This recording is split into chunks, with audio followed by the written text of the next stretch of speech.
Hey guys, it's Melissa Merrill popping on here today to chat with you about something that I feel like we don't often hear about as professional organizers. And I want to talk about slowdowns in business. So at the time of this recording, we are in the middle of summer 2022. You might be listening to this during the holiday time, maybe in November or December down the road, or maybe even in the first few weeks of January. Whenever you're listening to this, I can guarantee that you've probably felt this way at one point or another, that you might be in kind of a slump or in a rut or hitting a plateau in your pro organizing business. Maybe you were, growing and scaling and booking clients left and right. You were super busy one month and then the next month you weren't that busy. And, it's that kind of feast and famine roller coaster, right?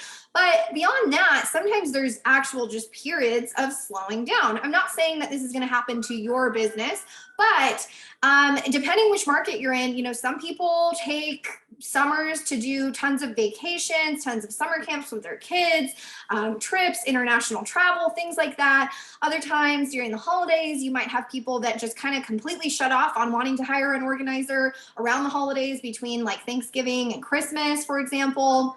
So this really could be, any time of the year, but if it's affecting you as you're listening to this, or if, you feel like you might be starting to see a slowdown, here are 5 ways that you can beat the slump, as I call it. So number 1, attend a local networking event in your area to meet new people and make new connections. You never know who'll be there needing your services, or even somebody that they might know. Maybe it's a friend or family member that they're like, oh my gosh, I have this person that has been talking about hiring an organizer and I need your card. Where can they find you and how can they book you, right? You never know who's going to be at these in-person meetups and events. You can check out websites in your local area here in the US like Eventbrite and Meetup. So it's Eventbrite, BRITE.com and meetup.com to find cool local business events in your area. Again, get out there, network your little heart out. Your network is your net worth. And if you're trying to build your business in, a little itty bitty baby silo, you're not getting out there, you're not spreading the word, you're not telling friends and family about your business, and then you're not telling your larger community about your business, well, how can you expect to get booked and paid and really grow this thing and get it off the ground, right? So number 1 is attend a local networking event in your area. And I say a local networking event to get your feet wet, but if you're like me and you want to get out there and make new connections and meet new people, try attending, 1 a week every single month, right? Try to attend 4 a month. You can really get extra credit that way, right? The more numbers that you're putting out into the world, the more that you're going to get back to you. So that's tip number 1. Number 2 is deliver a free workshop or sponsor an event in your community. So you can ask your local library, YMCA, HOA, like homeowners associations within your area, maybe the wealthier neighborhoods, PTAs, so parent-teacher associations, Kiwanis, Rotary, Lions Club, other community organizations, if they'd like a guest speaker at their next meeting. Most times this is going to be free, right? A free workshop. But it's an ability to get your name out there to the masses, right? So I'm not saying like you're going to go speak in front of 200 people or 2,000 people, but maybe you're going to speak in front of 20 people, and 20 people that are potentially your ideal client if they're all living in that neighborhood that's part of the HOA, or if they're all sending their kids to that summer camp at that YMCA, things like that, right? So ask local community organizations if they like a guest speaker. You can speak on things like minimalism, time management, productivity, organization. I've built my business here at Pro Organizer Bootcamp on the side with lots of keynote speeches, lots of virtual workshops globally for large companies, things like that, that can really, A, be another source of income, and B, help you hone your skill set in becoming a paid public speaker. So start small, start with the free events, get your feet wet, get your practice in, just put your feelers out. Are there any organizations in your local area that maybe have monthly or weekly meetings, mixers, brunches, things like that, that they might need your expertise? And then therefore that could turn into booked and paid business after meeting, 20, 30 new people, right?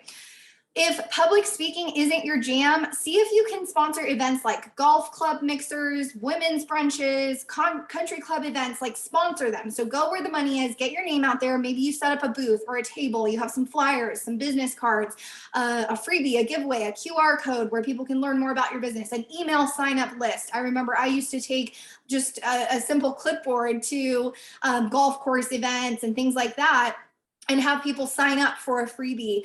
This is back in the day before like QR codes, but now, you can literally create a landing page in MailChimp.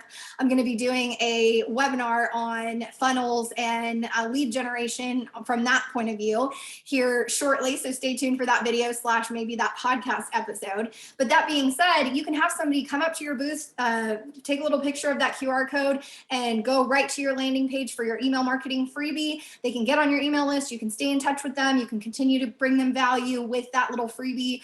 And you might have met them at one of these events that you sponsored, right? Like a golf club mixer, women's brunch, like I said. So number 2, kind of on that same note as number 1, getting out there, getting into your local community, networking, meeting new people, speaking to people in your community. It's one thing if you just go to a networking event, but it's another thing if you're actually seen as the expert up on stage or up at the front of the room, giving valuable content, right? Giving your knowledge on organization and time management, productivity, things like that. So that's number 2.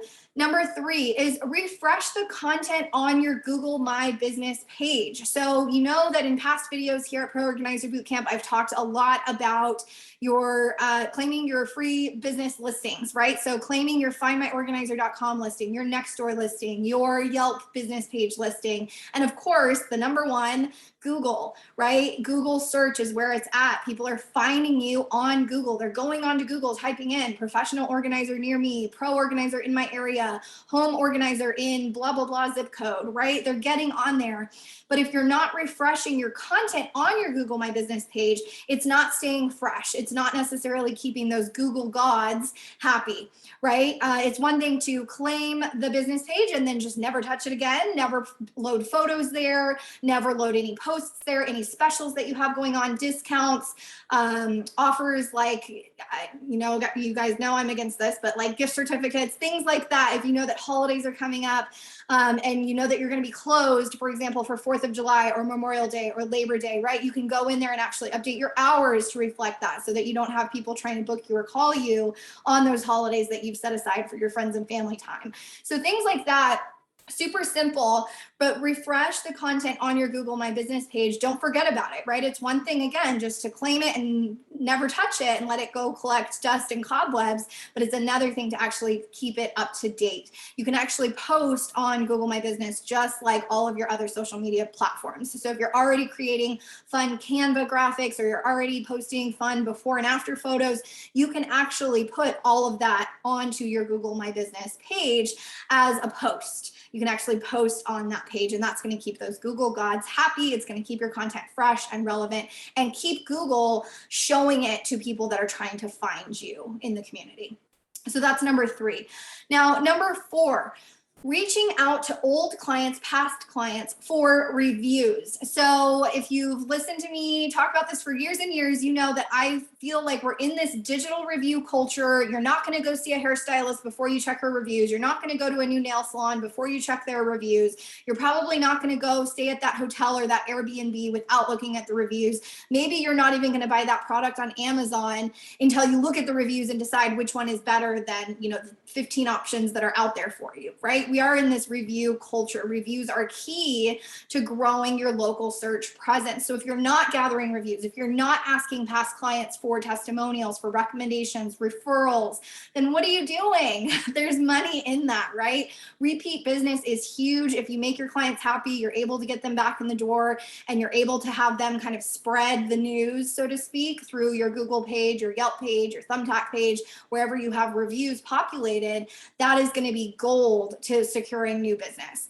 Everybody wants to know that there is proof of concept, there's social proof, you are the expert, you've helped them. There's that, oh, I seem just like her, she's a busy mom. You're going to relate to that as the consumer and you're going to want to book that person, right? Oh, I need Melissa from Let's Get You Organized. Oh my gosh, she has all these great reviews, right? So that's kind of the point with reviews. But if you're not actually reaching back out to clients, checking in with them, if it's been a while, maybe you could send a text or send an email to your favorite clients. We all have their phone numbers, right? A lot of my clients over the years, I've actually become friends with. I'm still friends with either on Facebook or Instagram, or we still have each other's phone numbers. I haven't changed my phone number in a million years. So I still get texts from people from years and years ago, which is really cool because you know that you've made an impact in their lives.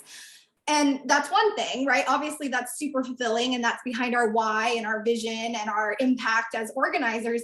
But on the other side of that, wouldn't it be nice to actually be able to glean value out of that and get out into the local community and have more people book you based on their testimony, based on their recommendation, based on their referral, right? So you don't get what you don't ask for. Typically, nobody's going to write a review without being prompted. You usually have to kind of remind people, especially if they're disorganized. They're going to forget about it. They're going to get busy. They're going to maybe have ADD or ADHD, get sidetracked, forget about it. They might have every intention of leaving a review, but sometimes it takes a little bit of follow up and a little bit of hand holding to get to that point. So reach out to your old clients, especially your favorite clients, the one that you still kept their phone number, maybe the ones you keep in touch with on social media or through text.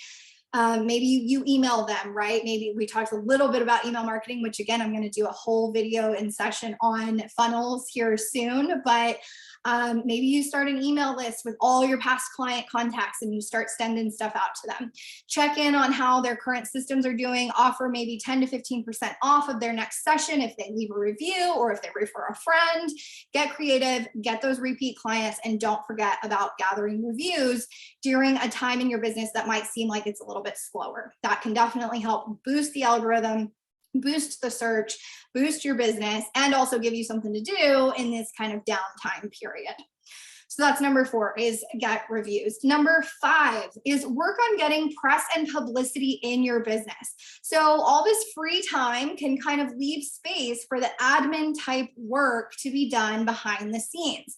You can actually DM me on Instagram at Pro Organizer Bootcamp or on Facebook at Melisa Merrill for my easiest hacks on how to get featured on big podcasts and in nationally published magazines and articles. Believe me, it's not hard. You don't need a public relations specialist. You don't need to start working with an agency. You don't need to go and get, super glamorous headshots and become a YouTube superstar to get featured or any of these things. It's actually pretty easy. Send me a DM on Instagram. I'd love to hear from you and love to hear what you feel about this episode and about my podcast in general. I always love hearing from listeners and kind of where they're at in the world and where they are in their business. And that's at Pro Organizer Bootcamp on Instagram or Melisa Merrill on Facebook. So moral of the story here, I've given you 5 tips on what to do during maybe a slowdown or a slump or a little bit of a rut or plateau in your business, just to kind of boost you back up, get your momentum back up, get your motivation back up and your inspiration to continue going. Don't let a slowdown get you down. You've got this.